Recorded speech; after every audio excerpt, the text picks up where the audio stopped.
Un peu plus de 16h30, on est à vos côtés pour encore 1h30 en direct sur BFM Business. On entame ce mois de février.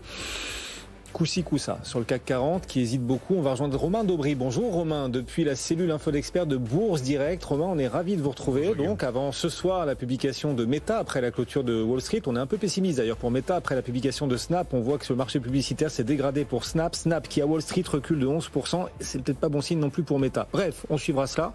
En attendant la Fed, aussi attendue à 20h, c'est l'attentisme, c'est la prudence qui l'emporte et qui domine. D'un point de vue technique, quel potentiel trouvez-vous au CAC 40 pour la suite, Romain ?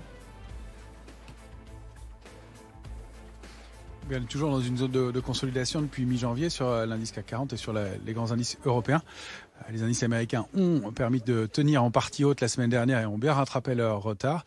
Et on marque le meilleur mois de janvier de l'histoire de la création de l'indice CAC 40 depuis 1987, donc avec 9,40% de progression sur le mois. Donc des indices qui sont forts, de l'intérêt sur ces marchés.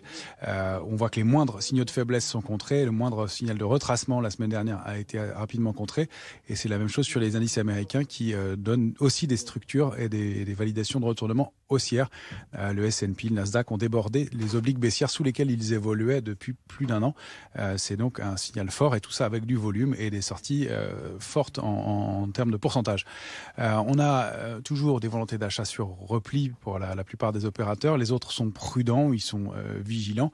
En témoigne la volatilité à 16,5 sur le CAC 40 à peu près et 19 autour sur le VIX, sur le S&P. Donc on est toujours en zone de vigilance, des opérateurs qui sont loin d'être complaisants et des portefeuilles qui sont couverts en amont de ces rendez-vous-là, notamment sur les actions américaines. Donc on entame effectivement quelques heures cruciales et puis en plus des rendez-vous que vous donniez, il y aura demain la Banque Centrale Européenne et puis demain soir les 3A, Apple, Amazon et Alphabet qui publieront.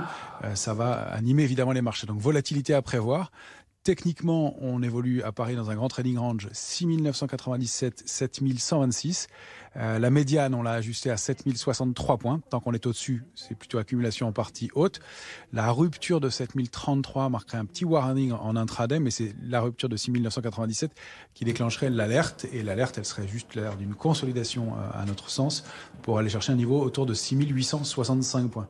Si en revanche on arrive à déborder 7126, cette fois-ci on pourrait aller chercher des cibles haussières situées au-delà de 7200, 7255 points. Donc plutôt de l'intérêt, des marchés forts et probablement des choses à faire à l'achat ou sinon au débordement, en tout cas sur repli.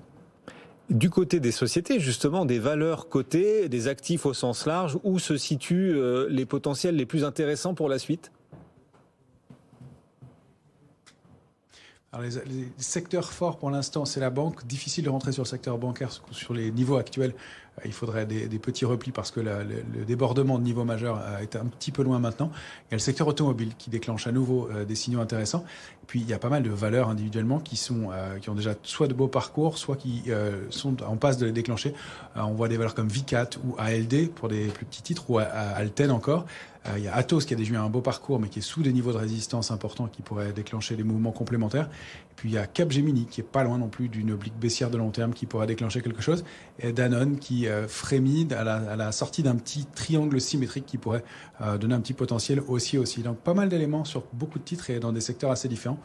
On remarque qu'il y a pas mal de value à surveiller. Effectivement, et dans cet univers des valeurs des cotés, Renault, vous disiez, il y a des signaux à nouveau là sur l'automobile à la hausse. Renault est en tête du CAC aujourd'hui, plus 3,1% par exemple. Et puis dans le secteur minier, Odo BHF relève son opinion et surtout son objectif de cours sur Eramet. Alors ça profite à Eramet, quelle hausse, plus 11%, mais dans son sillage, Imerys aussi progresse. Un peu plus de 3% en ce moment de hausse pour Imerys. Merci Romain, merci beaucoup de nous avoir accompagnés depuis Bourse Direct. Et si vous avez des questions sur vos portefeuilles boursiers, n'hésitez pas à nous les envoyer. Amaury de Tonquédec vous accompagne chaque soir après 18h sur